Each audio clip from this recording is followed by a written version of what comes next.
Hi, this video is actually designed to help students prepare for the Mesa Verde Cultural Site visit outside of Cortez, Colorado.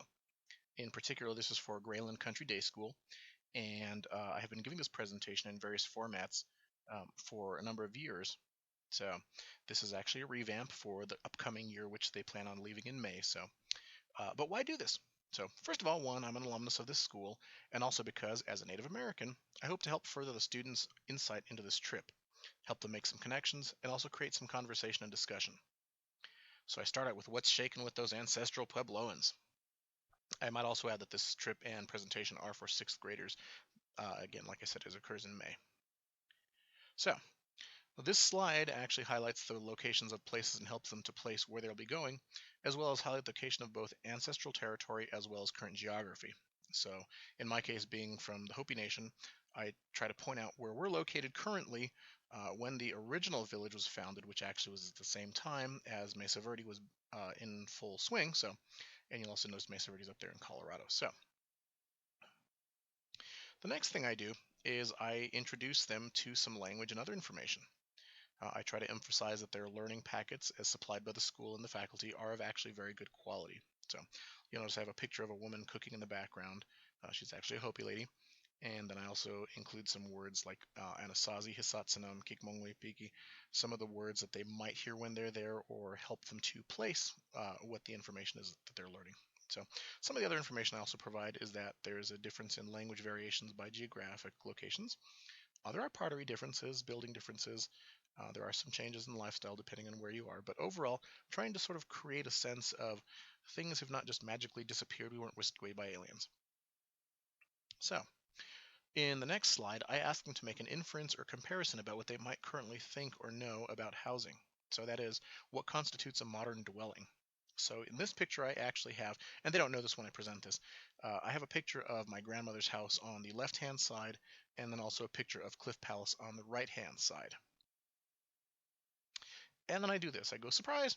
And yeah, it is a surprise for them oftentimes. So as I said, well, one is a cliff dwelling from the 1200s. The other is, in fact, my grandmother's house, which is still standing and in use. So by presenting a dichotomy to the students, I hope to begin creating an internal dialogue which will help them assimilate the knowledge and content. Just as a note of reference, on the left-hand side of this picture, that's actually the front of the house, and on the right-hand side, that's a picture of the interior with myself and my brother, who's older, clearly, and then my grandmother and my grandfather. So next, I also try to provide images of my family to show that we have a very solid tradition from olden days to the current era. So you see a picture of my great-grandfather on the top right, my grandfather in the middle, my dad on the left, myself on the right, and my daughter on the left. And in this, I try to show them that there's a very big continuity, but there's also a very big change, right down to my daughter eating sushi and me in a motorcycle jacket. So what does this all mean? That's the next slide that I have for them. So what that does is it tries to help them understand the actual continuity and place the old in context with the new.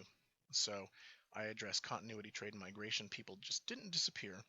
That in fact that the two locations, so the one that is on the Hopi Reservation was actually at the same time as Cliff Palace in Mesa Verde. I make sure that they know of some similarities, so stone houses on top of mesas or in alcoves, the types of farming, cultural items and practice, and then also highlight some of the various Puebloan people or ancestral Puebloan people that have migrated to Hopi, Zuni, the 8 northern Pueblos, Acoma, and Laguna. So I also highlight some other similarities like building techniques, rock art. So basically, again, continuing to highlight that continuity of art and architecture. Things haven't just magically disappeared. So, what every ancient or modern home needs. Again, this is kind of a fun part for me for the presentation because at this point, I actually have some of the students attempt to grind corn on the metate that my grandmother had that I now have. So I actually bring it with me to the presentation. It's kind of a challenge because it weighs about 60 pounds, but it's definitely a hands-on, entertaining, and educational segment.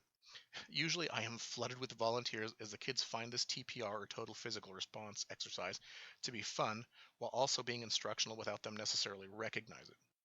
So as you picture in the top picture there, that's actually what the grinding stone looks like. They get to try and grind corn into cornmeal. I do bring in some other cultural artifacts, woven items. I bring in some things like chert and obsidian, so arrowheads, things like that. I do bring in some basketry and pottery. And again, like I said, I have them grind the corn.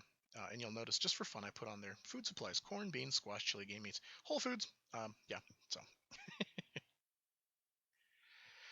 so. Again, furthermore, that slide was also designed to showcase what they may see at Mesa Verde, and in many cases, what's still in use today or is part of everyday life in the pueblos. So again, the focus here is to highlight the continuity. So lastly, when I have a thank you slide, I actually try to instill a sense of wonder and discovery, along with using critical thinking skills as it pertains to a week-long field trip. So I may remember to tell them to keep an open mind, look for comparisons and contrasts to your daily life. So again, what kind of houses do they live in? What kind of houses do we live in? What do we do during the day? What are our chores? Do we have tasks? Do we have to grind corn? Can we buy cornmeal? I tell them to take pictures for sure, because that's a good way to document their experiences. I also make sure that they ask questions, because if you don't ask questions, you can't get any answers, and sometimes you are unable to form a really clear opinion. And of course, lastly, I tell them to have fun, be safe, and enjoy the experience. I hope this video helps you craft similar materials in which you can use a subject matter expert. So by doing so, as educators, we are able to lend a sense of reality, connectivity, and interesting course materials. And while not all learning can be as exciting as a week-long field trip, having key factors like attention, relevance, confidence, and satisfaction, or ARCs as a model, can certainly contribute to meaningful and relevant learning. For reference on ARCs, please refer to the website of, and I'll just read off the URL. It's http:// www.learning-theories.com/kellers-arcs-model-motivational-design.html. Thank you. I hope you've enjoyed this video. And forgive me while I try to get through this here. And switch it off.